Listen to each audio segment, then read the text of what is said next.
Selamat malam, perkenalkan nama saya Raini Riana Desemriani Ronggamau. Disapa Desi, saya dari kelas 11 MIPA 1 SMA Santo Fransiskus Xaverius Bawain. Saya akan memaparkan materi tentang peran Indonesia dalam menciptakan perdamaian dunia melalui hubungan internasional dan organisasi internasional. Selamat menyaksikan.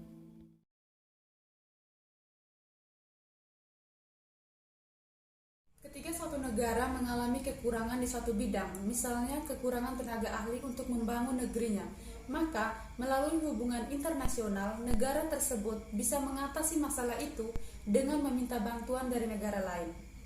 Konsep hubungan internasional sama dengan konsep politik luar negeri, hubungan luar negeri, dan politik internasional.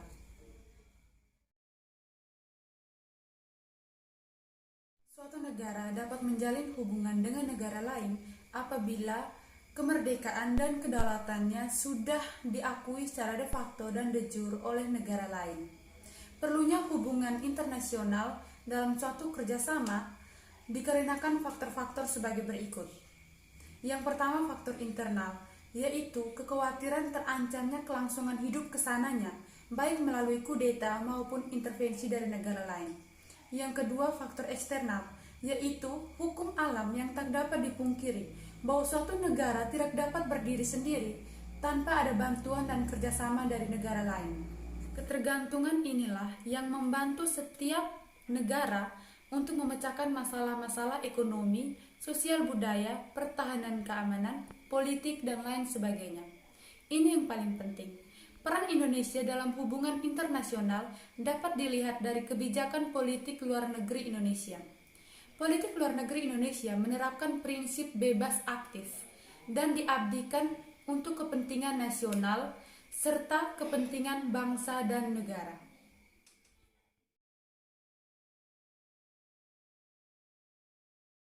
Hubungan internasional diarahkan untuk hal-hal sebagai berikut.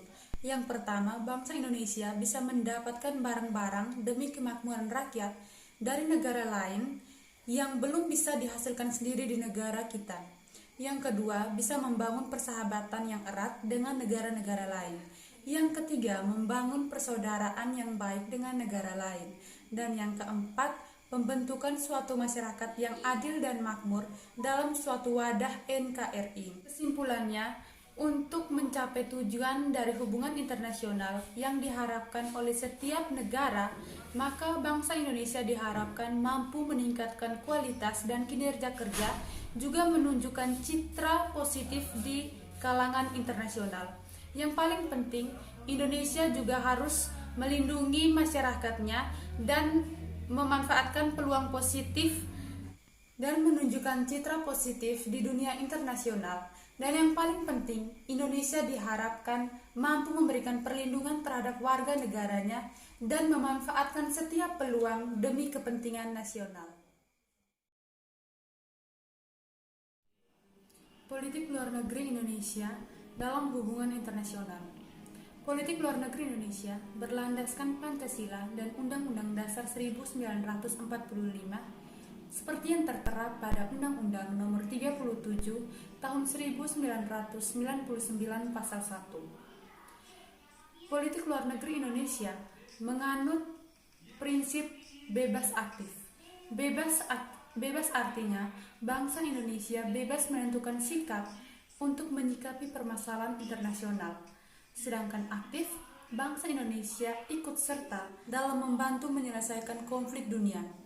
Perwujudan politik luar negeri Indonesia dalam hubungan internasional ada pada Konferensi Asia Afrika dan pendiri Gerakan Non-Blok.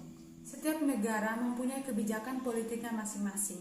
Berkaitan dengan itu, kebijakan politik yang dijalankan oleh suatu negara mencerminkan corak dan warna hubungan yang dijalankan juga oleh setiap negara itu masing-masing.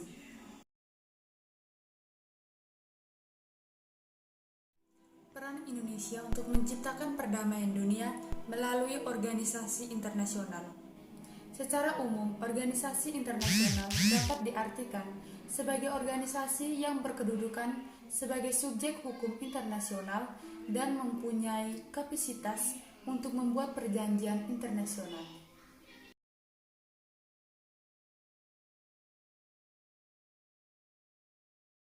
Di perdamaian dunia, Indonesia juga berperan aktif dalam organisasi-organisasi internasional. Organisasi itu antara lain yang pertama PBB atau Perserikatan Bangsa-Bangsa, yang kedua ASEAN atau Kumpulan Negara-Negara Asia, dan yang terakhir GNB, Gerakan Non-Blok. Yang pertama saya jelaskan tentang Indonesia, peran Indonesia dalam organisasi PBB atau Perserikatan Bangsa-Bangsa. Peran Indonesia yang pertama, Indonesia menjadi anggota PBB yang ke-60. Yang kedua, Indonesia juga sering mengirim pasukan Garuda untuk membantu dunia seperti di Kongo, Timur Tengah, dan Vietnam. Yang ketiga, Indonesia juga berperan aktif dalam pembentukan Badan Kekuasaan Sementara PBB di Kamboja. Dan yang terakhir, prestasi Adam Malik yang telah menjadi Ketua Umum Sidang PBB pada tahun 1974. Yang berikut peran Indonesia dalam organisasi ASEAN, Kumpulan Negara-Negara Asia Tenggara. Yang pertama, Indonesia menjadi salah satu negara pendiri organisasi ASEAN. Yang kedua, Indonesia meluncurkan pendapat untuk menghargai HAM. Yang ketiga, meluncurkan pendapat untuk membentukkan keamanan ASEAN. Yang keempat, mengajukan kerjasama pertukaran barang dan jasa. Dan yang terakhir, mengajukan adanya pentas seni budaya dari masing-masing negara ASEAN. Yang berikut peran Indonesia dalam organisasi GNB atau Gerakan Non-Blok. Yang pertama, Indonesia menjadi salah satu negara berdirinya organisasi GNB atau Gerakan Non-Blok. Yang kedua, menyelenggarakan KTT GNB di Jakarta pada tahun 1991. Yang ketiga, sebagai tempat penyelenggara KTT GNB. Dan yang terakhir, pengekspor dan pengimpor sesama negara GNB.